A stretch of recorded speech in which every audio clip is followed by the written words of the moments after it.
तो आज हम बात करने जा रहे हैं सर्कुलर मोशन के नेक्स्ट टॉपिक, जिसका नाम है centripetal force and centrifugal force. Book में अगर आप देखेंगे तो डेफिनेशंस के रिगार्डिंग इसमें काफ़ी सारी इंफॉर्मेशन दे रखी है आपके पास में। तो हम डेफिनेशंस के बारे में कोई खास डिस्कशन नहीं करेंगे। हमारा जो मेन मुद्दा रहेगा बात करने का वो ये रहेगा कि सेंट्रीपिटल फोर्स या सेंट्रीफ्यूगल फोर्स क्या होता है। ठीक, देखिए, जब आपने सर्कुलर मोशन को स्टार्टिंग में पढ़ा था, फॉर एग्जांपल जैसे मान लीजिए एक सर्कल है, कोई सर्टेन डिस्टेंस लेकर आप एक कर्व पाथ पर ट्रैवल करते हैं, तो इस टाइप के मोशन को हम कह देते हैं सर्कुलर मोशन। ठीक है, और इसमें जो चीजें हमारे पास में एक तरीके से अवेलेबल रहती है वो रहती है कि एक मास पार्टिकल और एक सेंटर से लेकर सर्टेन डिस्टेंस। इसी के रिगार्डिंग हम चीजों को आगे समझते हैं।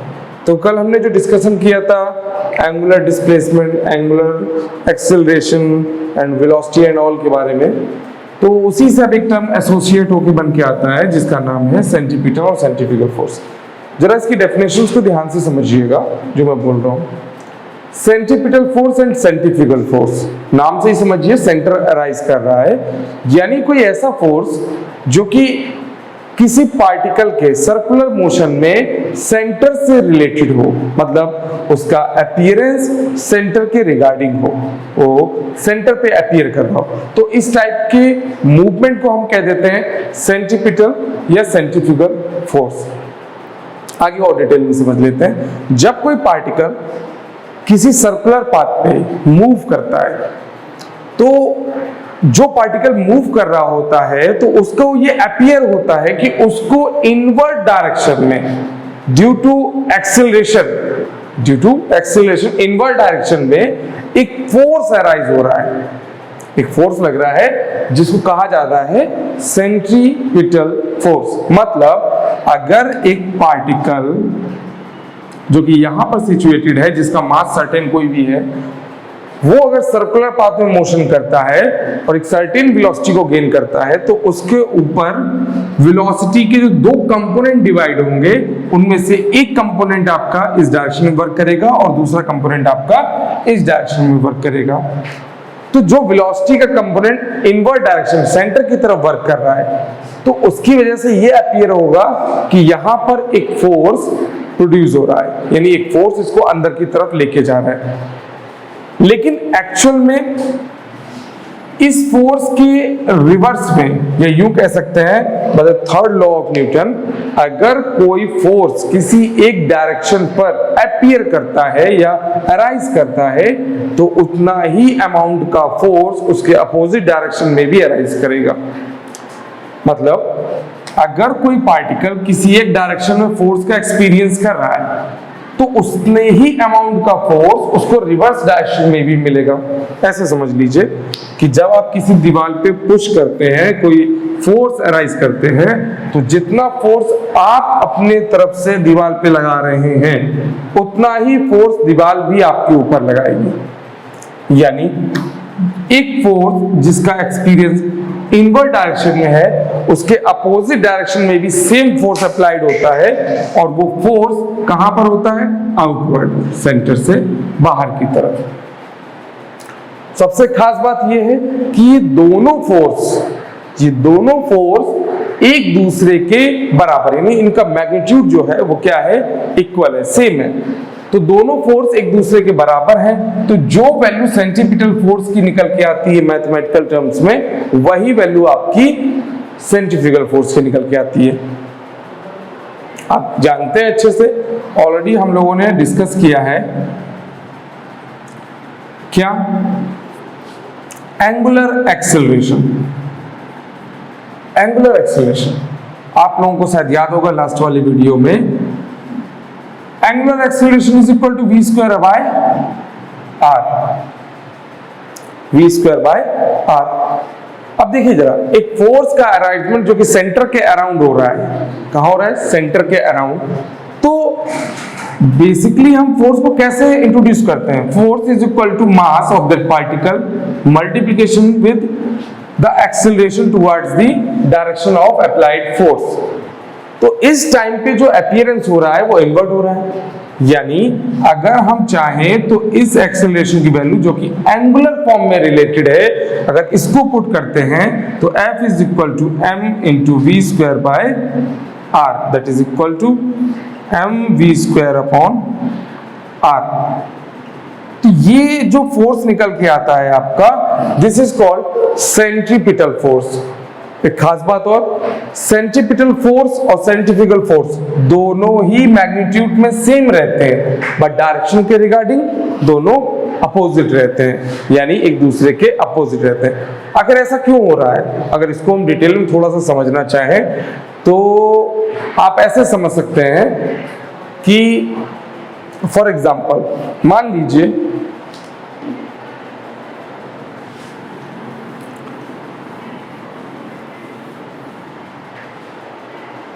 लीजिए हमारे पास में एक पार्टिकल है जिसके पास में मास क्या है, m। सिमिलर एक और हमने सर्कल ड्रॉ किया है, the same mass particle m। जब ये पार्टिकल की दो, ये देखिए सेंट्रीपिटल और सेंट्रीफ्यूगल एक्चुअल में दोनों सेम ही फोर्स हैं, लेकिन ये हमारे परसेप्शन पे डिपेंड करता है कि हम इसको देखते कैसे हैं, मतलब हमारा फ्रेम ऑफ रेफरेंस कैसे रहता है। मे बी आप 11th क्लास के स्टूडेंट हो तो फ्रेम ऑफ रेफरेंस को आप जानते होंगे कि क्या है, और अगर नहीं भी जानते तो थोड़ा सा हम डिस्कशन कर लेते हैं इसके बारे में। फॉर एग्जांपल जैसे मान लीजिए आप क्या करते हैं कि एक पार्टिकल जो कि मास m लेकर एक पर्टिकुलर रेडियस r में मूव कर रहा है सर्कुलर फॉर्म में, तो इसका जो एक्सेलरेशन क्रिएट होगा दैट इज a, वो क्या होगा, due to the velocity. Due to velocity इसमें एक एक्सेलरेशन क्रिएट होगा, वो एक्सेलरेशन की वैल्यू हम लोग ऑलरेडी जानते हैं v स्क्वायर बाय r। लेकिन सबसे मुद्दे की बात ये है कि ये एक्सेलरेशन किधर की तरफ वर्क करेगा, इनवर्ट। अब जरा समझिए कि जरा ये इनवर्ट क्यों वर्क करेगा। आप एक बात बताइए, आप यहां से अगर इसको बाहर से देखते हैं, क्या देखते हैं, बाहर से देखते हैं, तो आपको ये लगेगा कि ये जो पार्टिकल m मूव कर रहा है इस पर किसी एक फोर्स की अपीयरेंस हो रहा है, यानी एक फोर्स है जो इसको अंदर की तरफ बांध के रख रहा है, इसको अंदर की तरफ खींच रहा है, जो कि आप देख सकते हैं अगर आप बाहर बैठे हैं और आपके सामने कोई दूसरा मास पार्टिकल या दूसरा कोई पर्सन है जो कि इस बॉक्स के अंदर बैठा हुआ है, तो आप ये अपीयर करेंगे कि इस बॉक्स पर लगने वाला जो फोर्स है उसकी जो डायरेक्शन है, यानी जो एक्सपीरियंस होगा कि ये पार्टिकल इसमें सर्कुलर मोशन कर रहा है, दैट मींस ये सर्कल के सेंटर से क्या होगा, बाइंडेड होगा, बाउंड होगा। तो आपको ये लगेगा, यानी आप जो कि बाहर से एज्यूम कर रहे हैं, यहां से आप एज्यूम कर रहे हैं, तो आपको लगेगा कि लगने वाला एक्सेलरेशन इनवर्ट है। तो आप इस फोर्स को एज्यूम करके ये बताएंगे कि toward centre the applying force is called centripetal force. लेकिन अगर मान लीजिए आप यहां ना बैठकर इस बॉक्स की प्लेस पर आप अंदर बैठते हैं, इसमें जो कि यहां वाला केस है, इसमें बैठते हैं आप सेम। अब आपकी पोजीशन यहां पर नहीं है, अब आपकी पोजीशन क्या है, इन द बॉक्स। तो इन द बॉक्स पोजीशन के रिगार्डिंग क्या होगा, आपको ये एक्सपीरियंस नहीं होगा कि फोर्स अब अंदर की तरफ लग रहा है, नहीं, फोर्स आपको एक्सपीरियंस हो कि फोर्स आपको बाहर की तरफ धकेल रहा है। जब आप कोई सर्कुलर ऑब्जेक्ट में खुद ही बैठेंगे जो कि मूवमेंट कर रहा है, तो आपको फील होगा कि ये फोर्स आपको बाहर की तरफ धकेल रहा है। लेकिन अगर जब आप अंदर बैठेंगे और कोई बच्चा जो कि बाहर से देख रहा है आपको, तो उसको क्या लगेगा कि अंदर से कोई चीज है जो इसको बांध के रखे हुई है, जो इसको गोल गोल घूमने पर मजबूर कर रही है। जैसे फॉर एग्जांपल आपने देखा होगा किसी थ्रेड में, डोरी में, इस तरीके से आप एक जब ईंट बांधते हैं तो ईंट को जब घुमाते हैं आप सर्कल में गोल गोल करके इस तरीके से, तो ये जो स्ट्रिंग है इसके ऊपर एक तनाव यानी टेंशन क्रिएट होता है, और वो टेंशन इस पत्थर को बांधे रखता है अपने साथ कि सर्कल में ही रहे, सर्कल के बाहर ना जाए। तो यानी आप ऑब्जर्वेशन बाहर से ले रहे हैं। अब अपीयर करके देखिए कि अगर ये स्ट्रिंग टूट जाए, अगर ये डोरी टूट जाए, तब क्या होगा, ये पत्थर बाहर की तरफ मूव कर जाएगा। तो आपको एक्सपीरियंस हो रहा है कि फोर्स अंदर लग रहा है, लेकिन एक्चुअल में फोर्स किधर लग रहा है, आउटवर्ड, बाहर की तरफ लग रहा है। तो ये दोनों ही फोर्स हमारे परसेप्शन पे डिपेंड करते हैं कि हम इसको देखते कैसे हैं, यानी हम इसको एक्सपीरियंस कैसे करते हैं। बाकी फर्दर इसमें ऐसा कुछ और नहीं है कि जो आपको पढ़ने के लिए ज्यादा डिटेल में जाना पड़े वगैरह वगैरह। तो सेंट्रीपिटल या सेंट्रीफ्यूगल के जानने के बाद में अब हम डिस्कस करने जा रहे हैं कि अगर कोई कार, सपोज मान लीजिए कि अगर कोई कार सर्कुलर मोशन करती है तो उसके लिए सर्कुलर मोशन में हॉरिजॉन्टल रोड पर वेलोसिटी का क्या सेक्शन या क्या वैल्यू होती है। मतलब अगर कोई कार या कोई पार्टिकल किसी सर्कुलर रोड पर, जो कि क्या है, हॉरिजॉन्टल है, यानी प्लेन सरफेस, प्लेन रोड है, किसी भी तरह से ऊपर या नीचे नहीं है, तो उसको हम प्लेन कहेंगे और हॉरिजॉन्टल कहेंगे। और वहां पर टर्न आता है सडनली, क्या आता है, turn, that is in the shape of circle. तो ऑन द टाइम कार में कितनी वेलोसिटी होनी चाहिए, क्या वेलोसिटी होगी, उसकी वैल्यू क्या होगी स्पेसिफिक, उसको कैसे रिप्रेजेंट करेंगे, तो वो यहाँ पे रिलेट होगा या मैटर करेगा। तो बात कर लेते हैं। जब देखिए एक बात सबसे खास सुन लीजिए, जब कोई पार्टिकल अगर किसी सर्कुलर ट्रैक पे चलता है, यानी सर्कल के फॉर्म में ट्रैक पे चलता है, तो उस पार्टिकल को बैलेंस करने के लिए, रोड के साथ में फ्रिक्शन रिस्पॉन्सिव होता है। मींस देखिए किसी रोड पर कौन सी गाड़ी टर्निंग पॉइंट पर क्या इंपैक्ट शो करेगी या किस तरीके से चलेगी, वो डिपेंड करेगा उसके और रोड के बीच में लगने वाले फ्रिक्शन पे। तो जरा सोच के देखिए, अगर किसी कार के चलने की ड्यूरेशन, मान लीजिए कोई कार है सर्कुलर रोड पे चल रही है और ऑन द टाइम उसको सडन सर्कुलर फॉर्म में टर्न लेना होता है, तो टर्निंग के इंपैक्ट में क्या होगा, अगर कार और सड़क के बीच में फ्रिक्शन की वैल्यू अप्लाइड सेंट्रीपिटल या सेंट्रीफ्यूगल फोर्स के इक्वल या सम ऑफ द इक्वल्स रहती है, तो उस वैल्यू को फ्रिक्शन से हम रिलेट कर सकते हैं। यानी आप ऐसे समझ के चलिए, एक कार है सर्कल में चल रही है, तो जब ये कार मान लीजिए बहुत स्पीड से चल रही है और इसको टर्न लेना है, यानी टर्न लेगी, अगर अंदर की तरफ लगने वाला फ्रिक्शन की वैल्यू कम होगी और बाहर की तरफ लगने वाले सेंट्रीफ्यूगल फोर्स की वैल्यू ज्यादा अमाउंट में होगी कार के रिस्पेक्ट में, तो वो वैल्यू क्या होगी, वो वैल्यू आउटवर्ड वर्क करेगी। और अगर एफसी की वैल्यू ज्यादा हो गई तो क्या कार प्रॉपर टर्न ले पाएगी, तब तो कार प्रॉपर टर्न नहीं ले पाएगी। यानी इन शॉर्ट हम ऐसे कह सकते हैं कि जो एफसी है, यानी force of centrifugation, that must be या तो इक्वल हो या फिर ये छोटा हो, किससे, F of S, static friction से, कार, या फिर स्टैटिक नहीं तो स्लाइडिंग फ्रिक्शन से। ठीक है, मैक्सिमम वैल्यू तक आता है, स्लाइडिंग फ्रिक्शन या स्टैटिक फ्रिक्शन। तो इससे या तो वो इक्वल में होना चाहिए या फिर उसके छोटा होना चाहिए। ठीक है, अब इसको रिप्रेजेंट करने के लिए आप कैसे कर सकते हैं, एक कार जिसके पास में क्या है, मास, सपोज मान लीजिए मास m है और इस पे लगने वाला angular acceleration that is represented with alpha. तो जो फोर्स ऑफ सेंट्रीफ्यूगेशन बनेगा वो क्या होगा, मास इनटू अल्फा।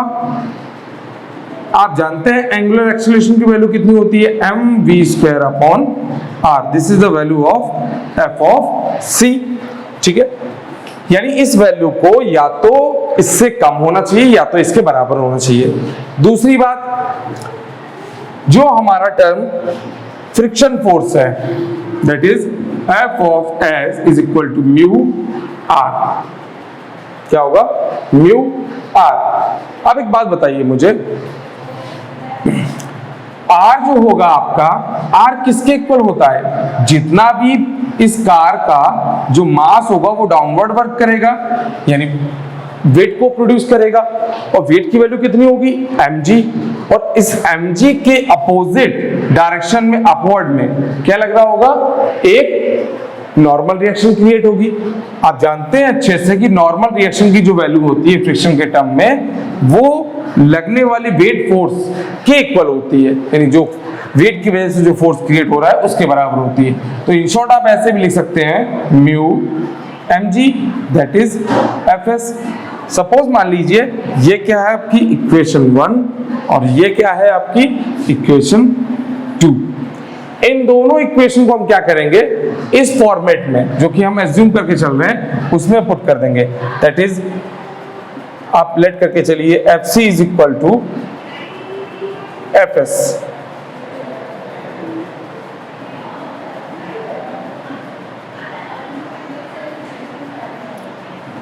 m से m कैंसिल हो जाएगा आपका, v square upon r is equal to mu g। आगे इसको फॉरवर्ड कर देंगे इन द केस, तो v square is equal to आपको मिलेगा mu r g, that is v is equal to under root mu g r। This is the final velocity of max which is going to be represented for this। यानी ये वो maximum velocity है जो depend करेगी कि car को कितनी मिलेगी ऑन अ सर्कुलर ट्रैक। तो ध्यान से देखिए जरा, किसी भी कार को जो वेलोसिटी मैक्स मिलती है वो उसकी friction constant, gravitational pull and उसका जो सर्कुलर ट्रैक का रेडियस है उस पर डिपेंड करती है। तो इसके बाद में हम बात करेंगे circular motion of a car on a horizontal नहीं बैंक रोड पे, यानी एक ऐसा रोड जो कि किस फॉर्म में हो, मान लीजिए इंक्लाइन फॉर्म में कुछ इस टाइप से हो और कार इस तरीके से यहां से चल रही है। ठीक है, तो हम कंसीडरेशन अलग करेंगे, तो आगे की वीडियो में हम कल बात करते हैं। आई होप ये वीडियो आपके लिए हेल्पफुल रहा होगा। तब तक के लिए ख्याल रखिए। Good bye.